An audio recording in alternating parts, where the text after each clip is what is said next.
Hi hello అండి. ఈరోజు నేను మీకు స్ట్రెచబుల్ బ్లౌజ్ పీస్ తెప్పించాను మీషో నుంచి రివ్యూ చేద్దామనేసి.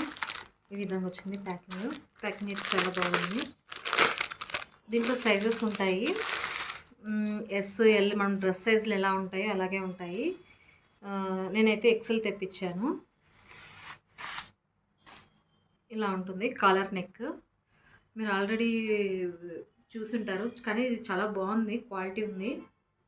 చూడండి ఈ విధంగా ఉంది, స్ట్రెచ్ అవుతుంది. ఇది అందరికి సరిపోయేలాగా వస్తుంది. ఈ విధంగా ఈ సైజులో వస్తుంది. ఈ విధంగా ఉంటుంది. ఎల్బో హ్యాండ్స్ వరకు వస్తాయి. చాలా బాగుందండి, కంఫర్ట్గా ఉంటుంది, చాలా బాగుంటుంది. టీషర్ట్ లాగా ఉంటుంది. ఇదంతా ప్రింట్ అండి, ఫ్యాబ్రిక్ ప్రింట్. ఈ విధంగా వస్తుంది. క్వాలిటీ అయితే చాలా బాగుంది, రీజనబుల్ ప్రైస్లో దొరుకుతుంది. మీరు కొనాలనుకుంటే పైన క్యూఆర్ కోడ్ ఇస్తాను, దాని స్క్రీన్ షాట్ తీసేసి మీషోలో మీరు ఇమేజ్ సెర్చ్ చేస్తే లింక్ అనేది ఓపెన్ అవుతుంది. ఐ హోప్ ఈ వీడియో మీకు నచ్చినట్లయితే లైక్ చేయండి. మరిన్ని మీషో రివ్యూస్ కోసం సబ్స్క్రైబ్ చేయండి. Thank you.